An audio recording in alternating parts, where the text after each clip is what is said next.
พอ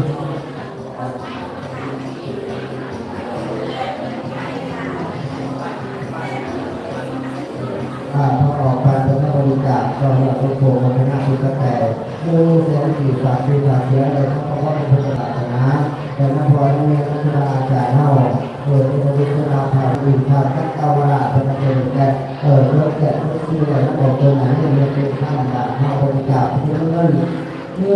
เสียงกี่คนจะได้ไม่มีบริจาคถูกเสื้อจะเล่นพอออกเป็นอายุทองเรื่องเป็นหน้าเนาะก็มาหอดต่อเธอรู้ก็ขอเสื้อจะเล่นพอสามารถทำได้ถูกตรงบริจาคถูกต้องเรื่องนี้เสียงกี่บาทที่ผ่านมาทั้งสองแบบที่ศาสนาเป็นผู้ทำข้าพระเดือดร้อนพอในผู้บาอาจารย์เฮาจากได้ที่ได้ม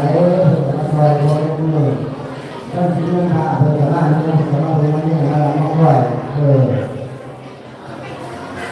งานเพื่อนเยี่ยม